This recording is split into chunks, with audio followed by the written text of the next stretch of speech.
La 13ª domenica del tempo ordinario ci propone un altro brano, secondo Marco, proseguendo nella lettura continua.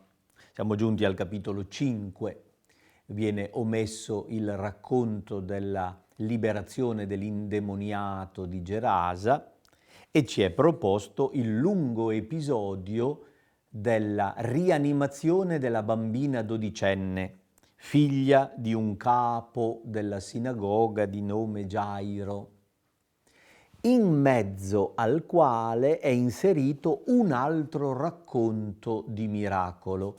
Gesù guarisce prodigiosamente una donna malata di perdite di sangue da 12 anni. Il testo è molto lungo, la liturgia propone anche una forma breve, cioè di saltare il racconto centrale della emorroissa e di concentrare l'attenzione solo sul racconto che fa da cornice, la rianimazione della bambina. È il senso della potenza di Gesù che viene trasmesso da questo racconto di Marco, un potere contro la morte. L'Evangelista racconta l'episodio in modo brillante, come è capace a fare lui di solito, mostrando una insistenza sulla fede. Quando i parenti avvisano il padre che ormai non c'è più niente da fare perché la bambina è morta, Gesù invece dice: continua ad avere fede. Quando arriva nella casa trova la gente disperata, che urla, che piange. Gesù dice: non è morta ma dorme. Lo deridono, lo prendono in giro come se fosse un pazzo, un sognatore. Gesù li cacciò fuori tutti. Rimase solo con 3 discepoli, testimoni della sua potenza divina, e i genitori della bambina.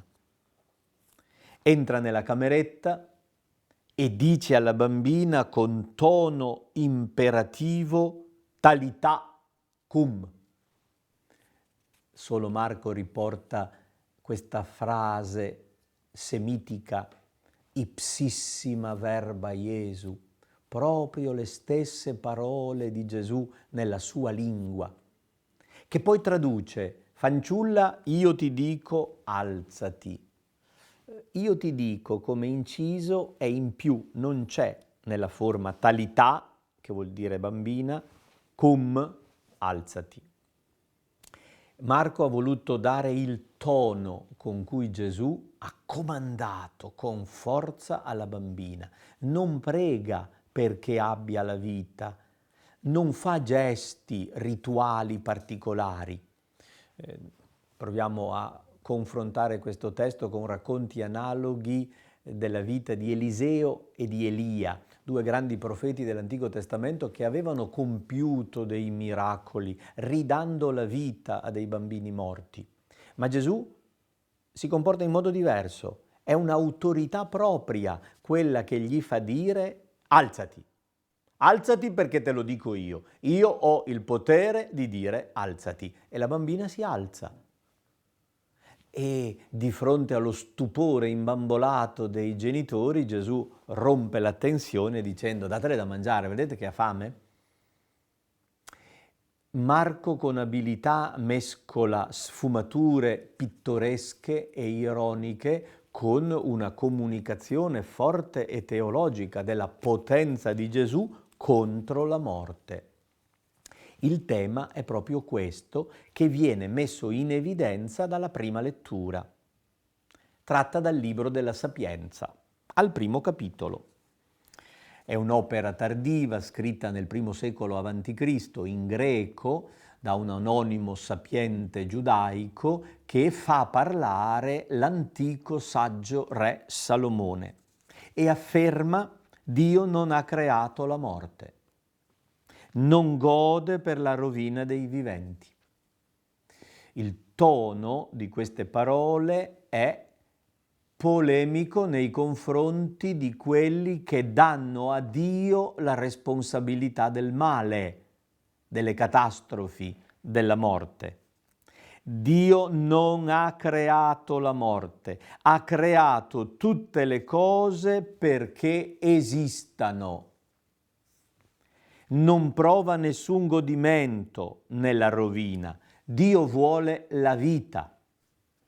Le creature del mondo sono portatrici di salvezza. Così ha reso la nuova versione, non mi convince. Il testo greco dice che le generazioni del mondo sono soterioi.